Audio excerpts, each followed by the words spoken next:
নমস্কার। উত্তর পূর্বাঞ্চলের বিশেষ কিছু সংবাদ নিয়ে নর্থ ইস্ট নিউজে আপনাদের স্বাগত জানাই। আমি সুব্রতা দাস। বিস্তারিত সংবাদের আগে এক নজরে দেখে নেই আজকের সংবাদ শিরোনাম। কালো বেজ পরে নামাজ আদায় হলো শিলচরের বিভিন্ন মসজিদে। ওয়াকফ সংশোধনী বিলের প্রত্যাহারের দাবিতে প্রতিবাদে সামিল অনেক ইসলাম ধর্মাবলম্বী জনগণ। ওয়াকফ সংশোধনী বিল প্রত্যাহারের দাবিতে বদরপুর দ্বিতীয় খণ্ড বাদ্রিপাড় জামে মসজিদে প্রতিবাদে সামিল অনেক ইসলাম ধর্মাবলম্বী জনগণ। মনোনয়নপত্র দাখিলের শেষ দিনে শিলচরে পরিলক্ষিত হল বিভিন্ন রাজনৈতিক দলের উপচে পড়া ভিড়। মিত্র জোট বিজেপি ও বিরোধী দল কংগ্রেস, তৃণমূল কংগ্রেস সহ বিভিন্ন নির্দল প্রার্থীরা মিছিল ও স্লোগানের মাধ্যমে জমা করলেন তাদের মনোনয়নপত্র। কংগ্রেসের প্রাক্তন মন্ত্রী অজিত সিং বিজেপি দালাল বলে আখ্যায়িত করলেন প্রাক্তন জেলা পরিষদ সদস্যা বেলিয়ারা বেগম। জেলা পরিষদের টিকিট না পেয়ে প্রাক্তন জেলা পরিষদ সদস্যার এই অভিমত। এবার বিস্তারিত সংবাদ। সর্বভারতীয় মুসলিম পার্সোনাল ল বোর্ডের নির্দেশে আসাম, ত্রিপুরা সহ উত্তর পূর্বাঞ্চলের সমস্ত মুসলিম সংগঠন ও সামাজিক সংগঠনকে সঙ্গে নিয়ে ওয়াকফ অ্যামেন্ডমেন্ট বিল 2025 প্রত্যাহারের দাবিতে আন্দোলন চালিয়ে যাওয়ার লক্ষ্যে সংবিধান সুরক্ষা মঞ্চে নামক এক সংস্থা গঠন করা হয়েছে। সংবিধান সুরক্ষা মঞ্চের পক্ষে প্রথম দফার আন্দোলন 10 এপ্রিল থেকে শুরু হয়ে আগামী 7 জুলাই পর্যন্ত চলবে। এর অঙ্গ হিসেবে আজ শুক্রবার কালো বেজ পরে জুম্মার নামাজ পাঠ করেন বিভিন্ন মুসলিম সংগঠন সহ সাধারণ মানুষ। জুম্মার নামাজের পর দেশের অন্যান্য স্থানের সাথে সংগতি রেখে কাছাড় জেলার অন্তর্গত শিলচর মেহেরপুর কাঁঠাল পয়েন্ট জামে মসজিদ, পূর্ব ভগতপুর জামে মসজিদ, আলিটিকর জামে মসজিদ সহ বিভিন্ন মসজিদে মুসলিম ধর্মাবলম্বীরা একত্র হয়ে ওয়াকফ সংশোধনী বিল বাতিলের দাবিতে প্লে কার্ড হাতে নিয়ে প্রতিবাদ জানিয়েছেন। বিলটিকে সংখ্যালঘুদের ধর্মীয় ও সামাজিক অধিকারের পরিপন্থী বলে দাবি করে এর তীব্র বিরোধিতা করেন তারা। প্রতিবাদকারীদের বক্তব্য, ওয়াকফ বোর্ড সংক্রান্ত এই সংশোধনী বিল মুসলিম সম্প্রদায়ের ধর্মীয় প্রতিষ্ঠান ও সম্পদের উপর সরাসরি হস্তক্ষেপের শামিল। তারা সরকারের কাছে অবিলম্বে এই বিল প্রত্যাহারের দাবি জানান। এই প্রতিবাদ কর্মসূচি শান্তিপূর্ণভাবে সম্পন্ন হয়। নর্থ ইস্ট নিউজের বরাকভ্যালি ইনচার্জ সুরজিৎ চক্রবর্তীর প্রতিবেদন। পূর্ব ভগতপুর জামে মসজিদ থেকে আমরা কমিটি, ভারতবর্ষ একটি সার্বভৌমত্ব দেশ এবং গণতান্ত্রিক দেশ, সেই দেশের ভারতবর্ষের 26 ধারা, অনুচ্ছেদ 26 ধারা যে সংবিধানের মর্যাদা দিয়েছে, সকল সম্প্রদায়ের মানুষকে চলাফেরা মৌলিক অধিকার দিয়েছে। আজকে ওয়াকফ, যেটা ওয়াকফ হচ্ছে মুসলিম একটি প্রপার্টি। মুসলিম প্রপার্টি মানে মুসলিমের একটা ট্রাস্ট। সেই ট্রাস্টটা একটা জনগোষ্ঠীর টার্গেট করে এই সরকার আজকে কালো আইন একটা আনেছে। সেই আইনের বিরুদ্ধে আমরা অত্যন্ত মর্মান্বিত হয়েছি এবং দুঃখ প্রকাশ করছি যে একটা জনগোষ্ঠীকে কেন টার্গেট করা হয়েছে। আজকে এই কালো আইনের বিরুদ্ধে আমরা গণতান্ত্রিক ভাবে যে আন্দোলন চলবে আগামী 6 জুন পর্যন্ত। আমরা পার্সোনাল ল বোর্ডের আদেশ অনুযায়ী আমরা সেই পদক্ষেপ নিব এবং লাগে আমরা গণতান্ত্রিক ভাবে কোনো বিশৃঙ্খলা না করে ভারতবর্ষের রাষ্ট্রপতি মহোদয়ের কাছে আমরা এই বিলের আর্জিটা দিয়েছি এবং আমরা যতটুকু সম্ভব এই আর্জিটা আমাদের শুনবে এবং মহামান্য সুপ্রিম কোর্ট চলছে আগামী 16 এপ্রিল সেটার সূচনা হবে এবং আমরা রাস্তা আছে ভারতবর্ষের সংবিধানের উপরে। আমরা কোনো উত্তেজনা চাই না, আমরা শান্তিপূর্বক ভাবে এই আন্দোলন চলবে এবং থাকবে। ধন্যবাদ। আমরা ভগতপুর কাঁঠাল রোড জামে মসজিদের এই মহল্লাবাসীর তরফ থেকে আমরা বলতে চাই, ভারত সরকারের কাছে অনুরোধ জানাই যে এই কালা কানুন যেটা আমাদের উপরে চাপিয়ে দিয়েছেন সেটা সরানোর জন্য, যেটা মুসলমানের অধিকার, যেটা সুষ্ঠুভাবে যারা আমাদের সংবিধান দিয়েছে, এটা যেন আমরা আবার যেরকম ছিল এটা আমরা পাই। এই অনুরোধ আমরা জানাবো সরকারের কাছে। কেন এটা গণতান্ত্রিক দেশ, সবার সমান অধিকার আছে, যার কারণে শুধু মুসলমানের উপরে নতুন নতুন কানুন দিয়ে এরকম মুসলমানদেরকে হেনস্থা না করে আমরা আমাদের সরকারের কাছে অনুরোধ জানাবো যে এই কালা কানুনটা যেন উঠিয়ে আগের মতো যেরকম মুসলমানের যে অধিকার ছিল ওয়াকফ বিলের সম্বন্ধে যেটা আমাদের সংবিধান দিয়েছে, এই সংবিধান অনুযায়ী এটা আবার যেরকম ছিল এটা করে দেওয়ার জন্য আমরা সরকারের কাছে অনুরোধ জানাচ্ছি। আমরা এটার বিরুদ্ধে সরকারের কাছে বারবার আমরা এটা প্রতিবাদ জানাবো যতদিন এই কানুন আগের মতো না হয় এবং আমরা কোনো বিশৃঙ্খলা না করে আমরা নামাজের পরে আমরা সব এই জায়গার মধ্যে সমবেত হয়ে কাছাড়ের অনেক জায়গায়, হিন্দুস্তানের অনেক জায়গায় আজকে এই প্রতিবাদ আন্দোলনের কোনো আন্দোলন না করে আমরা সুষ্ঠুভাবে এটা আমরা সরকারের কাছে জানাইতেছি। আমাদের আর্জি যেন আমরা পালন করেন, সরকারের কাছে এই অনুরোধ থাকবো। আলহামদুলিল্লাহ। আপনার কি বিবাহ, চাকরি, সন্তানের পড়াশোনা হচ্ছে না, পারিবারিক কলহ, জমি সংক্রান্ত বিবাদ লেগেই থাকে, বশীকরণ চাইছেন, এইসব নিয়ে আর চিন্তা করবেন না, আমি আছি। প্রত্যেক মানুষের জন্মের তারিখ, জন্মের সময়, জন্মস্থান থাকে, এগুলো আসলে কী ছিল তা অনেকেই মনে থাকে না। তার জন্য ব্যবস্থা আছে জ্যোতিষশাস্ত্রে। হস্তরেখা বা হোরা চার্টের মাধ্যমেও সব সমস্যা ঠিক করা যায়। নমস্কার, আমি অ্যাস্ট্রোলজার ডক্টর পঙ্কজ শাস্ত্রী আছি আপনার পাশে 100%। আপনাদের বিভিন্ন সমস্যা সমাধানের জন্য আমি কলকাতা, ত্রিপুরার পাশাপাশি শিলচর ও তার আশেপাশের জনগণের সেবা দিয়েই চলেছি। তাই দেরি না করে আজই আপনার হাতে রাখা মোবাইল ফোনকে কাজে লাগান। এই স্ক্রিনে দেওয়া 8240676475 মোবাইল নম্বরে যোগাযোগ করুন অথবা শিলচর দাস কলোনি পঞ্চায়েত রোডের মেইন রাস্তা থাকা হাউস নাম্বার 221-এ চলে আসুন। ধন্যবাদ। কি আপনার ঘর কিংবা প্রতিষ্ঠানকে সুন্দর করে গড়ে তুলতে চাইছেন আর সাথে চাইছেন ভালো ও সুলভ মূল্যে প্রয়োজনীয় সামগ্রী ক্রয় করতে? তাহলে দ্বিতীয়বার না ভেবে আজই চলে আসুন শিলচরের দাস কলোনিতে অবস্থিত ঋতুরাজ ট্রেডিং কোম্পানি অথবা সোনাই রোডের খালেদ ভবনের বিপরীতে বাইক সেন্টারের পাশে সমীক্ষা ট্রেডিং কোম্পানি। এই উভয় স্থানে tiles, sanitary items, chimney, water purifier, CPVC, uPVC, PVC items, ডোর উডেন, সিনটেক্স সহ অনেক বিখ্যাত ব্র্যান্ডের সামগ্রী সুলভ মূল্যে পাওয়া যায়। আপনারা আসুন, যাচাই করুন ও ঘরকে সুন্দর করে গড়ে তুলুন। বিশদ বিবরণের জন্য যোগাযোগ করুন 9401432969 ও 6377990269 নম্বরে। ধন্যবাদ। সর্বভারতীয় মুসলিম পার্সোনাল ল বোর্ডের নির্দেশে সামাজিক সংগঠনকে সঙ্গে নিয়ে ওয়াকফ অ্যামেন্ডমেন্ট বিল প্রত্যাহারের দাবিতে বদরপুর দ্বিতীয় খণ্ড বাদ্রিপাড় জামে মসজিদে জুম্মার নামাজের পর বিল বিরোধী আন্দোলনে নামলেন বাদ্রিপাড়ের কয়েকশো মুসলিম জনগণ। মুসলিম ধর্মাবলম্বীরা একত্র হয়ে ওয়াকফ সংশোধনী বিল বাতিলের দাবিতে প্রতিবাদ জানিয়েছেন। তারা বিলটিকে সংখ্যালঘুদের ধর্মীয় ও সামাজিক অধিকারের পরিপন্থী বলে দাবি করে এর তীব্র বিরোধিতা করেন। প্রতিবাদকারীদের বক্তব্য, ওয়াকফ বোর্ড সংক্রান্ত এই সংশোধনী বিল মুসলিম সম্প্রদায়ের ধর্মীয় প্রতিষ্ঠান ও সম্পদের উপর সরাসরি হস্তক্ষেপের শামিল। তারা সরকারের কাছে অবিলম্বে এই বিল প্রত্যাহারের দাবি জানান। এদিন উপস্থিত থেকে বক্তব্য রাখেন হাজী আবু আহমেদ বরভুইয়া, আব্দুল কুদ্দুস বরভুইয়া, নিজামুদ্দিন বরভুইয়া, ইউনুস সালিম বরভুইয়া, আনোয়ার হোসেন আইনুল হক, আবু আহমেদ মজুমদার প্রমুখরা। নর্থ ইস্ট নিউজের বিশেষ প্রতিনিধি হিফজুর রহমান বরভুইয়ার প্রতিবেদন। धर्म को या एक जाति को टारगेट करते हुए लाया गया है। सिर्फ यही नहीं बल्कि ईसाइयों के भी इसमें नुकसान है और हिंदुओं के नुकसान है, सिख के नुकसान है और मुसलमानों के ख़ास तौर से।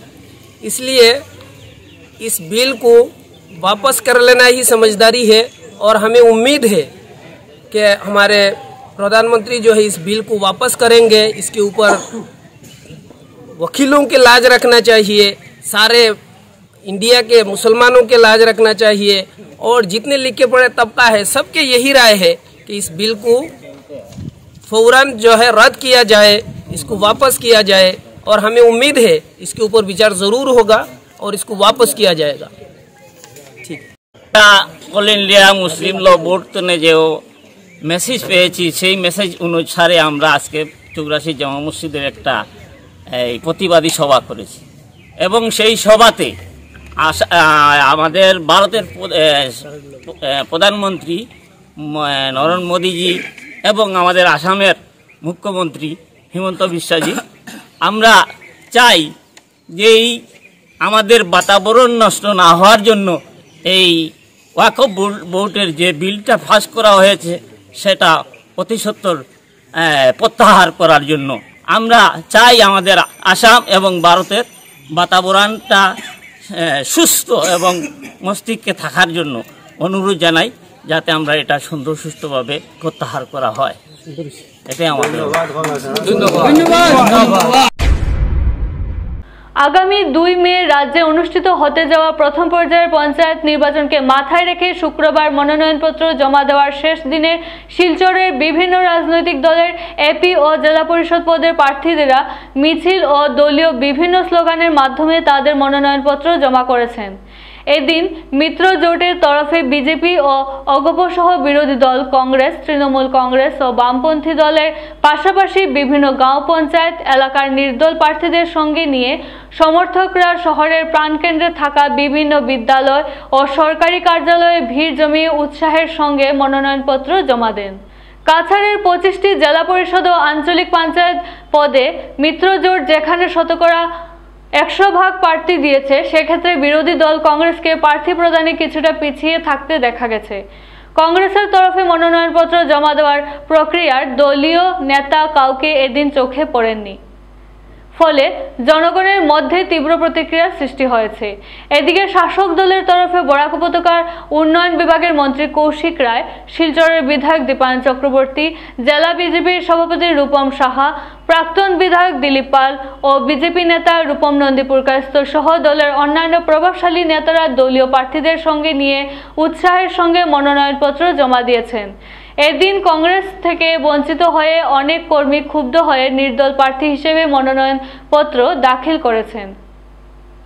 টিকিট থেকে বঞ্চিত জেলার বিভিন্ন গাঁও পঞ্চায়েত এলাকার নির্দল প্রার্থীরা কংগ্রেসের বিরুদ্ধে অর্থ লেনদেনের অভিযোগ উত্থাপন করেছেন। তারা জানান, জেলা পরিষদ পদের টিকিটের জন্য কংগ্রেস প্রার্থীদের থেকে 10 থেকে 15 লক্ষ টাকা দাবি করেছেন। যে প্রার্থী মোটা অঙ্কের অর্থ দলকে দিতে পেরেছে, কংগ্রেস তাকেই পছন্দের তালিকায় এনে টিকিট প্রদান করেছে বলে মন্তব্য করেছেন তারা।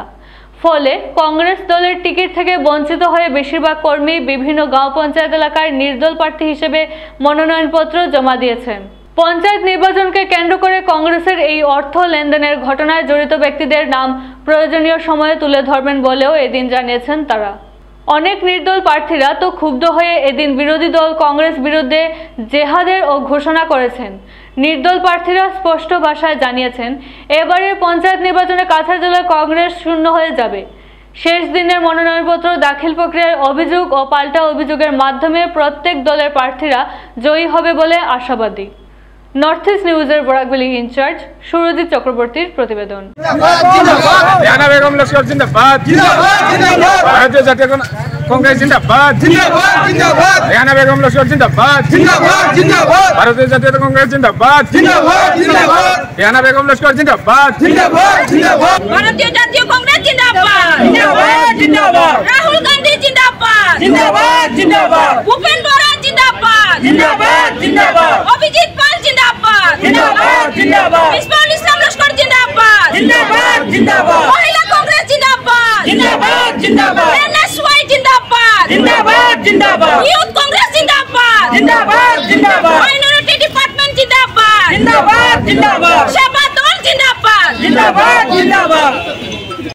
শ্রী অভিজিৎ পাল মহাশয়, তৎসঙ্গে আমাদের আসাম প্রদেশ কংগ্রেসের জেনারেল সেক্রেটারি কাছাড়ের ইনচার্জ ভারপ্রাপ্ত আনোয়ার হোসেন সাহেবকে আমি ধন্যবাদ দেই। তৎসঙ্গে আমাদের বরখলার মাননীয় বিধায়ক ডায়নামিক লিডার জনাব মিসবাউল ইসলাম লস্কর মহাশয়কে ধন্যবাদ দেই এবং সমগ্র পিএসসি কমিটির যারা আমাকে ঐক্যবদ্ধভাবে সমর্থন করেছে ওদেরকে আমি ধন্যবাদ জানাই। আমার জেলা পরিষদের এরিয়াটা হলো 3/14 ভুবনেশ্বরনগর শ্রীকুনা জেলা পরিষদ। এখানে আমাদের 7টা জিপি আছে এবং আমি আশাবাদী 101% আমি এই জায়গা থেকে জয়ী হয়ে আসবো এবং এই জায়গা থেকে জয়ী হওয়ার আসার সবচেয়ে বড় কারণ হচ্ছে আমার ওয়ার্কার্সরা, বিশেষ করে কাছাড় ডিস্ট্রিক্টের কংগ্রেসের যারা সংগঠন, যারা ওয়ার্কার এবং আম জনতা যারা আমাকে স্বতঃস্ফূর্তভাবে স্বতঃস্ফূর্তভাবে আমাকে সমর্থন করেছেন। আজকে ওদের বদলেতে আমি কংগ্রেসের আইএনসির দলের কালকে রাত্রে 12টার সময় আমার হাতে বি ফর্মটা দেওয়া হয়েছে। আজকে আমি এখানে এসে নমিনেশনটা জমা দিয়েছি। আমি সমগ্র কাছাড়বাসীর যারা কংগ্রেসের ওয়ার্কাররা যারা আছেন এবং আম জনতারা যারা আছেন সবাইকে আমার অন্তরের অন্তর থেকে ধন্যবাদ জ্ঞাপন করছি। আপনারা সবাই আমার জন্য দোয়া আশীর্বাদ করবেন। আগামী দিনে আমি আশাবাদী এই অফিসে এসে ভুবনেশ্বর নগর শ্রীকুনা জেলা পরিষদের যেটা রুম সংরক্ষণ করা হয়েছে এই চেয়ারে বসে যাতে এই এরিয়ার 7টা জিপির সর্বধর্ম বর্ণ নির্বিশেষে আমি যাতে ওদের হয়ে কাজ করতে পারি। ধন্যবাদ। আশা করি আমি 100% জয়লাভ করব। কোন এরিয়া আপনাদের? আমাদের 5টা জিপি আছে, কাশীপুর,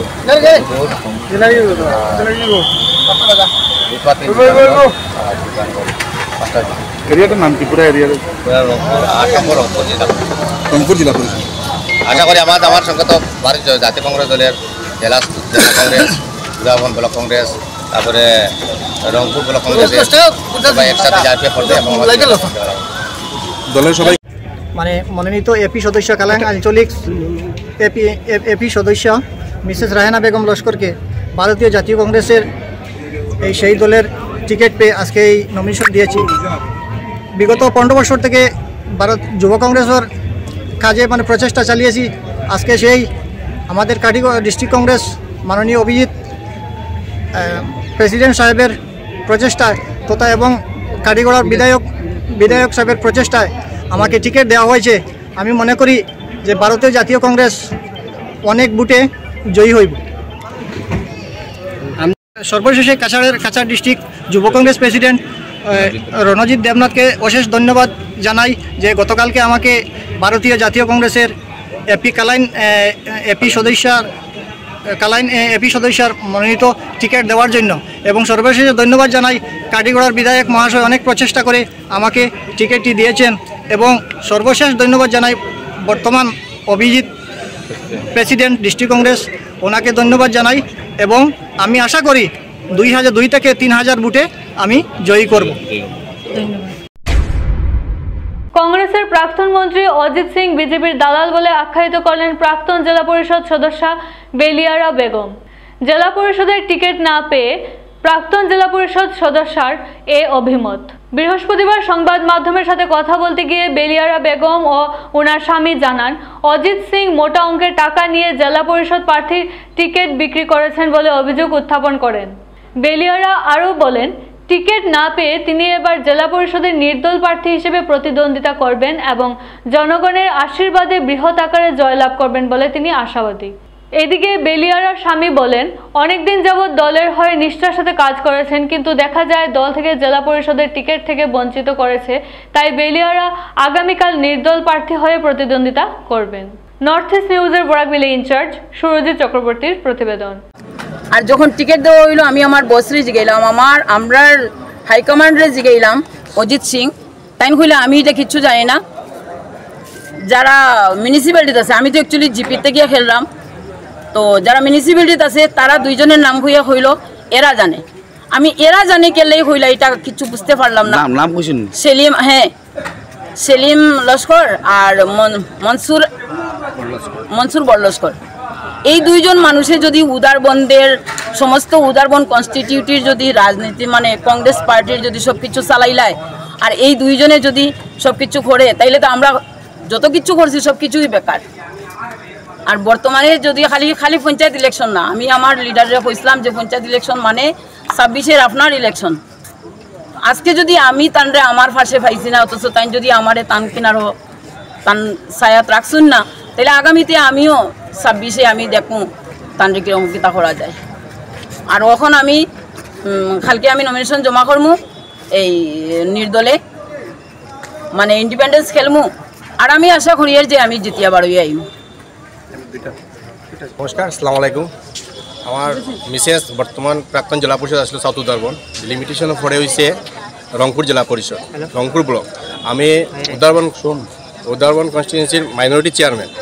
বর্তমানে যেটা যে পঞ্চায়েত বুটের যেটা পার্টিগত যেটা নমিনেশন সাবমিট করতে লাগে পার্টি অফিসে, আমি করছি। এটা আমার অ্যাপ্লাইয়ের কেউ নাই, একজন আসলো, ঠিক আছে, বাদ্রিফারের সবাই করতে পারে, নট এটা আমার প্রীতি সম্পত্তি না যে আমি দখল করি বইতাম, এটা সবার রাইট আছে খেলার। যে দুইজনে অ্যাপ্লাইয়ার আজ কালকে পার্টি এপিসি যেটা আমরা যেটা কমিটি গঠন হয়েছে এটার মধ্যে দুইজনের পেপারে নাম আইছে, অনলি ফর জারিনা বেগম, বেলিয়ারা বেগম। আজকে থার্ড পার্সন একজনের নাম আইছে যে কইতেই নাইলো কীরকম না, এটা কীরকম আইছে এটা আমি নিজেও কইতে পারি না। অল ইন অল দুইজনেই ডিল করছে, এটা হিউজ মানি দিয়ে চেঞ্জ হয়েছে, এটা আমি মিডিয়ার মাধ্যমে কইতে চাই। আর প্লাস আমার উদারবন সংগঠনে বর্তমানে যে আজ পজিশন আছে টোটালি 60টা জেলা পরিষদে আছে। যদি আমি ইন্ডিপেন্ডেন্ট খেলি তাইলে 0 মারবো। আর এটা আপনারা নট আউট লেখে 100% লেখিয়া নেন, এটা টোটালি বিজেপির ওয়াক ওভার দেওয়া হওয়ার, এটা ফাইনালি আপনারা লেখিয়া নোট করে নেন। অজিত সিং টোটালি বিজেপির এজেন্ট হইয়া কাজ করা। আর দুইজন ব্যক্তি আছেন হিউজ মানি দি এটা 3% পার্টিতে দেওয়া হয়েছে, সেলিমউদ্দিন লস্কর এপি আঞ্চলিক পঞ্চায়েতের আগে প্রাক্তন জেলা এপি মেম্বার আসলো, মনসুর বড় লস্কর তার এমনি নিকনেম ডাক দে মঞ্জু কইয়া, দুইজনে আছে পুরো উত্তরবঙ্গে ডিল করছে দুইজনে। এটা আমার কাছে বহুত প্রমাণ আছে, কিন্তু কইতে পারে না মিডিয়ার মাধ্যমে হইয়ার। এটা আমি নেক্সট কালকে আমি নমিনেশন সাবমিট করবো, দেখা যাব মাটিতে কে কতটুকু পাওয়ার আছে, কার কতটুকু দম আছে, এটা দেখা যাবে পার্টিতে। এটা কই আমি নমস্কার। প্লাস আমি পার্টি আমার ভোটারের জনগণের কাছে কইরাম যে আমি কালকে নমিনেশন সাবমিট করি, আপনারা আমার সাথ দিবা। আর আমার অনলি ফর আমি আমার ভোটারের কইতে উদারবন রংপুর জেলা পরিষদের যতজন 27,200 কতজন ভোটার আছে আমি কইমু তারা একজন কইমু যে আপনারা ক্যান্ডিডেট দেখে ভোট করবা, আদার্স কোনো কিছু আমি জানি না, যে কোনো পার্টি হোক ক্যান্ডিডেট আমার ক্যান্ডিডেট দেখে আপনারা ভোট করবা, দেখবা যে আপনারা পার্টি যে স্পটে ক্যান্ডিডেট আনইন। এরপরে আমি কইতেছি আজকে আপনারা পার্টিগত দেখে ক্যান্ডিডেটতে জাসকালে দেখবা। আমার সংগঠনের যে ক্যান্ডিডেট দিয়েছে আমরা পার্টি করছি, আমরা পার্টির কাছে আমরা ওরকম জেলেও গেছি, আমরা রক্ত দিছি, আমরা লাঠি চার্জ করছে পুলিশ, আমরা ভিডিও সব কিছু আছে। আর আজকে উড়িয়া হাসপাতাল দিন ইয়া ক্যান্ডিডেটে হিউজ মানি দিয়া আজকে পার্টির টিকিট নিয়ে গেছে। নমস্কার।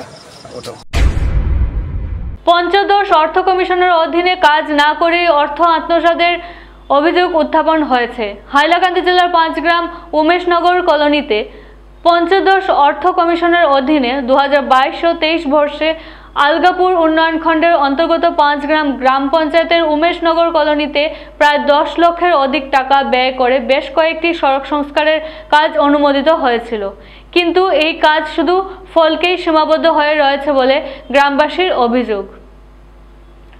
স্থানীয় পঞ্চায়েত প্রতিনিধি সুরজ সেন শুধু ফলক লাগিয়েই নিজের দায়িত্ব শেষ করেছেন বলেও গ্রামবাসীর অভিযোগ করেছেন। তাদের মতে ফলকের মধ্যেই তাদের গ্রামের উন্নয়ন হয়েছে।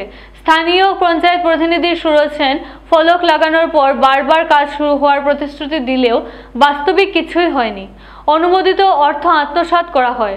আজ এই বিষয়ে উমেশনগর কলোনির বাসিন্দারা বিক্ষোভ প্রদর্শন করে তদন্ত দাবি করেছেন।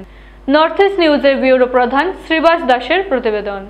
মেম্বার আমরা মেম্বারে এটার জবাব দিতে লাগবো, কেন আমরা এটা খাজন না? জবাব তো আমি কয়ে দিলাম আপনাদের যে আমিও অবগত নাই, আমারই জানানি হন না, আমিও জানি না, আমি জিজ্ঞাসি জিজ্ঞাসার পরে আমি সৎ রেজাল্ট পাইছি না, আমি কিটা করতাম দাদা? কোন সব পাবলিক আছে, পাবলিক দলীয় প্রতিনিধি থাকার পরেও দলীয় প্রেসিডেন্ট, দলীয় ওয়ার্ড মেম্বার, দলের মধ্যে যদি সংশ্লিষ্টতা না থাকে, একতা না থাকে, মানুষের লোকে কীভাবে একতা থাকবে? আজকে তারা দলের ওয়ার্ড মেম্বার, নির্দলের ওয়ার্ড মেম্বার না, আজকে ভারতীয় জনতা পার্টির ওয়ার্ড মেম্বার, নির্বাচিত ওয়ার্ড মেম্বার, তো তারা এখানে আজকে আমরা মাছি থেকে তারা খোয়াইছে যে আমরা 3 জনের মাথা বেদনা নেই। আজকে একটা গ্রামের কাজ হইতে, আজকে জিপির একটা সভাপতি যখন হয়েছে, সবরে নিয়ে আজকে গ্রামের উন্নয়নের কাজ হইতে হইলে সবরে নিয়ে করতে লাগে, একা করলে তো হইতো না। আজকে 4-5 বছর পুরানো বোর্ড আনিয়ে বই দিলাম, আর মানুষের করলাম যখন কাজের টাকা আইছে তো আগে মিশা কথা কইছে, মিসলিডিং করছে জনসাধারণের। দেখছি সুরজ আমরা জিপি প্রাক্তন জিপি প্রেসিডেন্ট গাড়ি নিয়ে উঠে, তখন আমি তার কোয়েশন করার লাগে আমিও সঙ্গে সঙ্গে এইখানে স্পটে আইছি, আইয়া তারা জিজ্ঞাসি সুরজ এই বোর্ডটা যে লাগানো হয়েছে এটা তো 2022-23-এর বোর্ড, আর এটা রাস্তার উল্টা কেমন হয়? 348 থেকে জগবিন্দু চক্রবর্তীর বাড়িতে এরকম কাজ হয় না, কাজ হয় সিরিয়ালে। আর এটা কাজটা তো 6 মাস থেকে আমরা সিল লেগে যান, কাজটা 36 মিটার কাজ আমরা জানি তার হাতে আছে। এটা যেখানে কাজ পুরানা কাজটা শেষ হয়েছে বোর্ড কাউকে যেটা কাজ করাইছুন এখান থেকে কাজটা আইতো 36 মিটার, যতটুকু কাজ হইব খালি আমরা 6 মাস থেকে কথা দেয় যেন ওই কাজ শুরু হইব, কাজ শুরু হইব। আমরা প্রচুর বেজান দিন আমরা তাই ফোন করছি, দেখা করছি তার লগে, ভাই কাজটা আরম্ভ করে, ভাই বর্ষার দিন আর গিয়ে শীতর দিন যার গিয়ে বর্ষার দিন এলে কাজ হইতো না। তারপরে ওই দিন বোর্ডটা লাগানি পরে আমি সঙ্গে সঙ্গে তারা কইছি এটা কী ধরনের বোর্ড লাগানি হয়েছে, 22-23-এর বোর্ড ওখানে লাগানি হয়েছে, তারপরে কাজ নাই। কইছে দাদা চিন্তা করিও না, বোর্ডের চিন্তা করিয়া লাভ নাই, বোর্ড এইসব নিয়ার লেখা আছে, নিয়ার মানে হয়েছে ওইখান থেকে নিয়ার মানে আশপাশ হইতে পারে। তাহলে আমি কাজটা উইথিন 2 ডেজের ভিতরে আরম্ভ করবো, আমি কইছি যে কাজটা যেখান থেকে আরম্ভ শেষ হয়েছে ওইখান থেকে যাতে আরম্ভ হয় কাজটা যাতে ভালো হয়, যেরকম কাজ ওই কাজটা ভালো হয়েছে এই কাজটা যাতে ভালো হয়, আমরা দেখাশোনা করবো। ভাই রাস্তা একবারই আইব, আর 25 বছরের মধ্যে রাস্তা এই না, কাজটা যাতে রাস্তার কলোনির কাজ, এটা কেউ পকেটের টাকা দিয়ে করে না, কেউ বাপের টাকা না, এটা সরকারের পয়সা, পাবলিকের টাকা। এর জন্য আমি তারা কইছি, হ্যাঁ দাদা তোমার কথা ঠিক আছে, কাজটা ভালো হইব, আমি 2 দিনের ভিতরে কাজটা শুরু করুন। বিকালে গিয়ে শুনি 5টার সময় আমরা বাজারে নামছিলাম, আমি শুনি ইলেকশন ডিক্লেয়ার হয়ে গেছে। আমরা এটা জানি যে ইলেকশন ডিক্লেয়ার হওয়ার পরে কোড অফ কন্ট্যাক্ট লাগে যায়, কোড অফ কন্ট্যাক্ট লাগলে কোনো ধরনের ডেভেলপমেন্টের কাজ হইতো না। তো শুনিয়া তো মোর মন খারাপ হয়েছে। তারপরে তার লগে আমি কন্ট্যাক্ট করছি, কইছে না না না কাজ হইব, 2 দিনের ভিতরে কাজ শেষ হইব, একটু বেজাল আছি কাজ হয়ে যাবে, কোনো ইলেকশন ম্যাটার না। আমরা কলোনিবাসীর জমা হয়েছি এখানে, কোড অফ কন্ট্যাক্ট লাগার পরে 4 বছর আগের বোর্ড লাগানি হয়েছে 1 নম্বর, 2 নম্বর হচ্ছে গিয়া বোর্ড লাগানি কাজ না শুরু হইয়া বোর্ড লাগানি হয়ে যায়। এটা তো বহুত ধরনের বড় দুর্নীতি। এটাও দেখছি একটা, আরো শুনছি কলোনিতে আরো 2টা বোর্ড লাগানি হয়েছে। এই যে পাবলিক হিসাবে এটা আমার জিজ্ঞাসা কর্তব্য, আমরা পাবলিক সবসময় যদি পিছিয়ে থাকি মাতি না, তাহলে পাবলিকের পয়সা এরকম হেরফের হইব। এরকম ধরনের দুর্নীতি হইলে আমরা মানিয়ে নিতাম না, কোনোদিন মানিয়ে নিতাম না। আমরা এখন পাবলিক আর পুরানা পাবলিক জাগ্রত পাবলিক, আমরা এটা প্রোটেস্ট করুন, কাজ করিয়া যাও, কোনো ইয়ে নাই। আমরা ভোট দিতে, আমরা সবাই এখন বিজেপিতে ভোট দিই। বিজেপির যেন সরকারের এরকম যেন দুর্নীতিগ্রস্ত সরকার আমরা জানি নাই, তারপরে এখন তো ওইরকম দুর্নীতি চলে। কংগ্রেস দলের টিকিট না পেয়ে ভুবনেশ্বর নগর শ্রীকোনার নির্দল প্রার্থী হয়ে জেলা পরিষদের মনোনয়নপত্র দাখিল করেন মতিউর রহমান মাঝার ভূঁইয়া শিলচর জেলা পরিষদ কার্যালয়ে। শুক্রবার শিলচর জেলা পরিষদ কার্যালয়ে কংগ্রেস দলের টিকিট না পেয়ে ভুবনেশ্বর নগর শ্রীকোনার নির্দল প্রার্থী হয়ে জেলা পরিষদের মনোনয়নপত্র দাখিল করেন মতিউর রহমান মাঝার ভূঁইয়া। সংবাদ মাধ্যমের সাথে কথা বলেন গিয়ে জেলা পরিষদের নির্দল প্রার্থী মতিউর রহমান মাঝার ভূঁইয়া বলেন, কংগ্রেস দল ওনাকে টিকিট দেয়নি, তাতে কিছু হবে না ওনার। তিনি নির্দল হয়ে জনগণের আশীর্বাদে জেলা পরিষদ আসলে বৃহৎ আকারে জয়লাভ করবেন এবং ভুবনেশ্বর নগর শ্রীকোনার জনগণের সাথে ওনার পরিবারের সম্পর্ক রয়েছে বলে জানান। নর্থ ইস্ট নিউজের বরাকবিলি ইনচার্জ সুরজিৎ চক্রবর্তীর প্রতিবেদন। মতিউর রহমান মাঝার ভূঁইয়া জেলা পরিষদের নমিনেশন চাইছিলাম ভারতীয় জাতীয় কংগ্রেসের দল থেকে। দুর্ভাগ্যবশত আমার নমিনেশনটা এরা কনফার্ম করতে না পারায় আজকে আমি নির্দল প্রার্থী হিসাবে জেলা পরিষদের সিওর কাছে আমার নমিনেশন সাবমিট করছি। ভুবনেশ্বর নগর শ্রীকোনা জেডপিসি এলাকা কনস্টিটিউন্সি, যেটা ওইটার থেকে। তো এই এলাকাটা আমার গ্রামের বাড়ি গণিগ্রাম দুধপুর 3য় খণ্ডের আশপাশের সমস্ত এলাকা নিয়ে ভুবনেশ্বর নগর শ্রীকোনা জেলা পরিষদটা গঠন করা হয়েছে। এই অঞ্চলটাও আমার গ্রামের আশপাশ নিয়ে গঠিত, যার কারণে এই অঞ্চলের মানুষের সঙ্গে আমাদের পরিবারের এবং আমার বিশেষ সম্পর্ক, বিশেষ পরিচিত থাকার সুবাদে আমি এই কনস্টিটিউয়েন্সি থেকে জেডপিসির ক্যান্ডিডেট হওয়ার চিন্তা ভাবনা করছি। আমি আশা রাখি, যদিও কংগ্রেসের নমিনেশন পাইছি না, কিন্তু কংগ্রেসের এক কর্মী, পুরাতন কর্মী হিসাবে এলাকার জনসাধারণ আমাকে মনের দিক দিয়ে সমর্থন করে নিব, এই আশা রাখি আমি আমার নমিনেশন সাবমিট করছি। আগামী দিনে আপনি মানে জয়ের কতটুকু আপনি নিশ্চয় যে আপনি জয়ী হইবে, কতটুকু আপনি নিশ্চয়? আমি আশা রাখি এই অঞ্চলে আমাদের পরিবারের এবং আমাদের একটা সুপরিচিতি আছে। আমি কাটিগড়ার এক্স এমএলএ মৌলানা আতাউর রহমান মাদার ভূঁইয়ার ছোট ভাই হিসাবে বিগত 10 বছর এত অঞ্চলের বিভিন্ন সমস্যা, বিভিন্ন ডেভেলপমেন্ট এবং মানুষের সঙ্গে অতপ্রতভাবে জড়িত আসলাম। এই অঞ্চলের মানুষরা আমাদের চালচলন, আমাদের সামাজিক দায়বদ্ধতা, আমাদের কর্মনিষ্ঠা সব ব্যাপারে এই অঞ্চলের ভোটাররা প্রায় অবগত এবং ইলেকশনের ক্যানভাসে গেলে এই জিনিসটা আরও পরিস্ফুট হইব। তো যার কারণে আমি আশাবাদী এই অঞ্চলের মানুষ আমাদেরকে আগেও সমর্থন করছে, এখনও সমর্থন করব, এই আশা রাখি আমি ইলেকশনও নমিনেশন সাবমিট করছি। আমি কংগ্রেস কর্মী, ভোটাররা, মা বোনেরা, ইয়ত কংগ্রেস প্রত্যেক জনগণের আশীর্বাদের আশা নিয়ে নির্দলীয় হিসাবে যে নমিনেশন সাবমিট করেছি, বিগত 31 ডিসেম্বর রিটায়ার্ড করার পরে দিন রাত প্রায় 1 করে এই ভুবনেশ্বর নগর শ্রীকোনা জেলা পরিষদের এলাকায় আমি খুব বেশি ঘোরাফেরা করে জনগণের যে আশ্বাস পেয়েছি, আশা রাখি আমার ভোটে ওনাদের সমর্থন, সর্বশ্রেণীর মানুষের সমর্থন এবং সহযোগিতা পেয়ে আমি ভোটে জয়লাভ করার আশাবাদী। এবং যদি জয়লাভ করতে পারি, মানুষ আমাকে মনোনীত করে, তাহলে এতদ অঞ্চলের নানান কাজকে এগিয়ে নিয়ে যাওয়ার জন্য আমি সচেষ্ট থাকব। আমার পক্ষ থেকে এলাকাবাসীকে ধন্যবাদ দিয়ে, ভোটারদের ধন্যবাদ দিয়ে আমার বক্তব্য এখানে শেষ করলাম। সংবাদ শেষ করার আগে আরো একবার দেখে নেই আজকের সংবাদ শিরোনাম। কালো বেজ পরে নামাজ আদায় হলো শিলচরের বিভিন্ন মসজিদে। ওয়াকফ সংশোধনী বিলের প্রত্যাহারের দাবিতে প্রতিবাদে সামিল অনেক ইসলাম ধর্মাবলম্বী জনগণ। ওয়াকফ সংশোধনী বিল প্রত্যাহারের দাবিতে বদরপুর দ্বিতীয় খণ্ড বাদ্রিপাড় জামে মসজিদে প্রতিবাদে সামিল অনেক ইসলাম ধর্মাবলম্বী জনগণ। মনোনয়নপত্র দাখিলের শেষ দিনে শিলচরে পরিলক্ষিত হল বিভিন্ন রাজনৈতিক দলের উপচে পড়া ভিড়। মিত্র জোট বিজেপি ও বিরোধী দল কংগ্রেস, তৃণমূল কংগ্রেস সহ বিভিন্ন নির্দল প্রার্থীরা মিছিল ও স্লোগানের মাধ্যমে জমা করলেন তাদের মনোনয়নপত্র। কংগ্রেসের প্রাক্তন মন্ত্রী অজিত সিং বিজেপি দালাল বলে আখ্যায়িত করলেন প্রাক্তন জেলা পরিষদ সদস্যা বেলিয়ারা বেগম। জেলা পরিষদের টিকিট না পেয়ে প্রাক্তন জেলা পরিষদ সদস্যার এই অভিমত। এসিসি নেটওয়ার্কের 279 নম্বর চ্যানেলের 24 ঘন্টার নর্থ ইস্ট মিডিয়ার বিভিন্ন সংবাদ, সঙ্গীত, নৃত্য, আসন, ক্রীড়া, চলচ্চিত্র, বিনোদনমূলক বিভিন্ন বিষয় প্রচারিত হয়ে থাকে। আপনাদের যে কোনো বিজ্ঞাপন, সংবাদ, সঙ্গীত ইত্যাদি প্রচারের জন্য আমাদের সাথে যোগাযোগ করুন। এসিসি নেটওয়ার্কের 279 নম্বর চ্যানেলের পাশাপাশি সোশ্যাল প্ল্যাটফর্ম ইউটিউব ও ফেসবুকে নর্থ ইস্ট নিউজ বাংলা নামের পেজেও আমাদের সংবাদ প্রচারিত হয়ে থাকে। সেখানে কমেন্টের মাধ্যমে আপনার মোবাইল ফোন নাম্বার তুলে ধরুন। আমাদের প্রতিনিধি আপনাদের সাথে অবশ্যই যোগাযোগ করবেন। ভারতের উত্তর পূর্বাঞ্চলের পাশাপাশি অন্যান্য স্থানের বিশেষ কিছু খবরের জন্য দেখতে থাকুন নর্থ ইস্ট নিউজ। ধন্যবাদ।